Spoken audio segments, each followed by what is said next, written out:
Welcome again to Joe Stunner Boxing.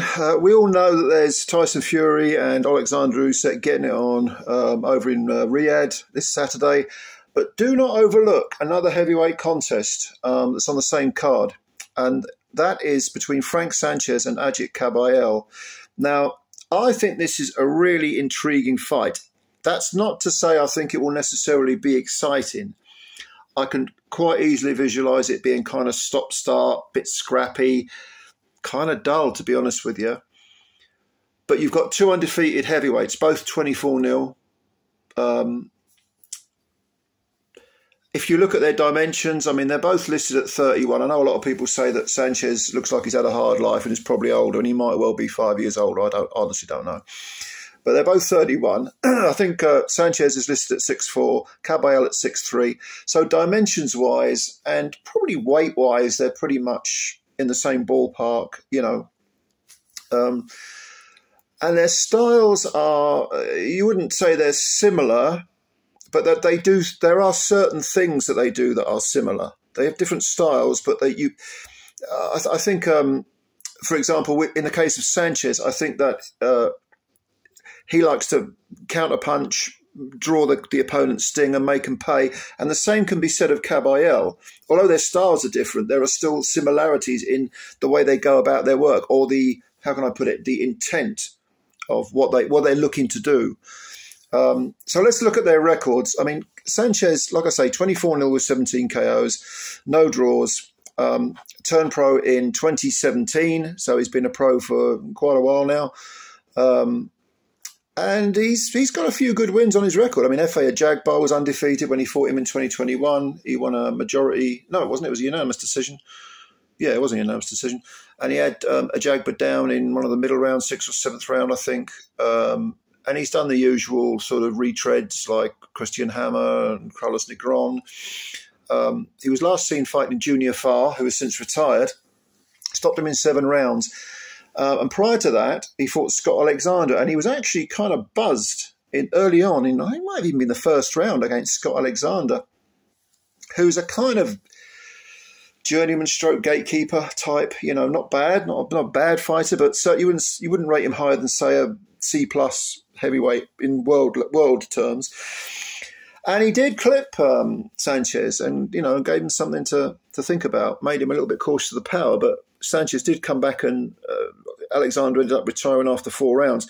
Now, the Junior Farr fight, which was the last fight, showed another of Sanchez's possible vulnerabilities, and that is that as the rounds ticked on, Sanchez did what he sometimes does, which is he sort of slipped into a very familiar, repetitive rhythm and pace, meaning that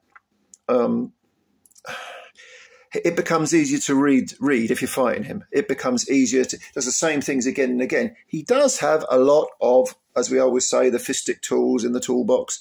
Yeah, no doubt about it. Very well schooled, Cuban, so it comes from that Cuban school of training, of amateur schooling.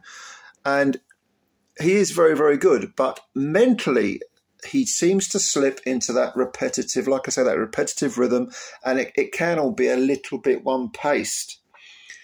And he likes to counterpunch. He does come forward. He can come forward. He can be aggressive, but he does like to make you pay rather than. He's certainly not a come forward front foot banger. He likes to box and work for the opportunities, make you pay, soften you up, and then stop you. Now, if you look at KAYAYEL, also 24-0 with 16 KOs. I mean, these guys' records are very, very similar. And he turned pro as far back as 2011. Can you believe that? I mean, what is that now? 13 years. My God, how time flies.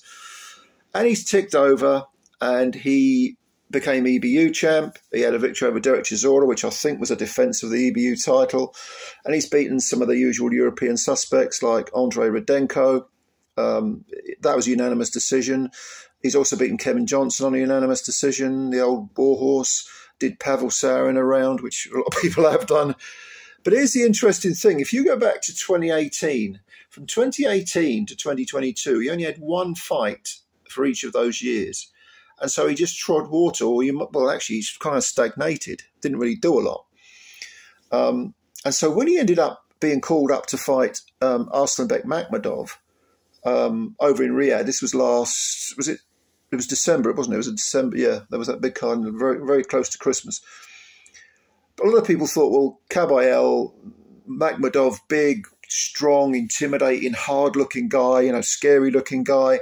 He'll stamp all over KAYAYEL. And I thought KAYAYEL was I probably made this a 70-30, maybe a 75-25 fight in favour of Makhmudov, who looked very, very powerful and physically strong and hit hard. I never would have predicted, ever, that KAYAYEL didn't just beat Makhmudov, he beat him up, he outclassed him, he outschooled him, he made him look bloody silly. In fact, it was a classic case of somebody dismantling, deconstructing a bully, which fundamentally is what Makhmudov is, making him realise that he's way out of his depth and then drowning him, as they say. I thought it was an incredible victory for KAYAYEL, and he showed so much of what he kind of promised in the past, but hadn't really delivered up to that point. Now, like I say, he's still 31, which when you consider he turned pro in 2011 is amazing. He's listed at 31 anyway. I don't know. Near as damn it. And I think coming off the back of that Makhmudov fight, his confidence will be absolutely sky high. His last performance, the Makhmudov fight, was by far the best of his career. If you look at Sanchez, his last couple of performances haven't really been very impressive. So when people say Sanchez is the favourite, he's got a better school, he's got more talent and so on, I have doubts about this. I think KAYAYEL, people are still, despite the Makhmudov victory, underrating KAYAYEL and overlooking a lot of his skills. And KAYAYEL, again, as I said at the start of the video, he's another guy. He can go forward. He can be front-footed, but he likes to draw the sting of the opponent and then clock them and, you know, make them pay and really sting them. Almost using their aggression against themselves, if you know what I mean. So I think that KAYAYEL is, I don't know, I make this certainly no worse than a 50-50 fight. I'm surprised people are thinking that Sanchez is going to school KAYAYEL. I don't see this happening at all. And in actual fact, I think although probably after 4 rounds perhaps, this is a 12-rounder, by the way, not a 10-rounder, after 4 or 5 rounds, you might see Sanchez ahead. It's possible. But I have my doubts. I think this is a very, very tough fight for Sanchez. In fact, my prediction for this fight is that I see KAYAYEL is going to be competitive for the first 5, roughly. Between 5 and 9, I see Sanchez perhaps slipping into, again, as we say, like a familiar rhythm, and becoming a little bit frustrated with KAYAYEL. I don't see this necessarily being an exciting fight, but I do see KAYAYEL kind of pinching rounds, maybe having the last say in the exchanges, maybe being very slippery, but at the same time, not running. I'm not saying he's going to run, but countering very well. And I think because both of them will be sort of vying for that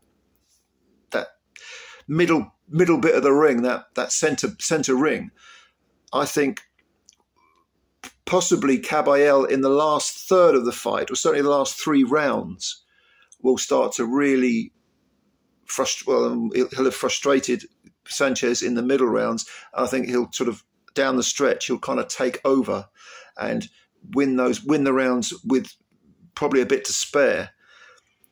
I see this being a close decision victory for Agit KAYAYEL. Maybe a majority. Might be 115, 113, 116, 112. Again, I think it might be a stop-start fight, a little bit bitty here and there, you know, a little bit, you know, you're kind of like, oh, for Christ's sake, get on with it, or, oh, you know, stop-start, you know what I mean? Like, you know, but I think KAYAYEL will try and chop up the rhythm. I think he'll try and take Sanchez out. I think he'll succeed as well of taking Sanchez out of his comfort zone, making him constantly try to reset, keeping him off balance. And I know that a lot of people are going to say, what are you talking about? Sanchez is a far better school boxer. Yeah, but there's a key to every lock. And Agit KAYAYEL has the style to break up that very sort of well-refined technique of Sanchez and prevent him from using the tools that he has in his box. I just see KAYAYEL being a guy who can really frustrate Sanchez And there ain't going to be a great deal in it. But I think KAYAYEL will edge this. I'm going for the upset. I think we'll see a close decision victory, maybe a majority for Agit KAYAYEL. Now, you watch it. He'll get knocked out in 4 rounds or whatever. But, you know, that's just the hunch I have. Looking at the styles, there's something about KAYAYEL's style that I don't think is suitable for Sanchez. He is someone who can take you out of your, like I say, take you out of your comfort zone and prevent you from using your tools, sort of pull down the shutters on a fight and say, okay, you know, I'm not going to let you do what you're good at. I think Sanchez, the first 4 or 5 rounds, yes, competitive, Sanchez will get, but in the middle rounds, I think Agit KAYAYEL will kind of start to really frustrate Sanchez, and then in the final third of the fight, I see him pinching a decision. So that's my take, a close decision victory for Agit KAYAYEL, possibly a majority, maybe even a split decision. Let me know what you think. Do you agree with me? Do you disagree with me? Comments below, and please, of course, as always, subscribe to the channel if you're new and hit the like button. I'd really appreciate that, and spread the word about Joe Stunner Boxing. All right, looking forward to reading your comments as always, and I will speak to you later. Bye for now.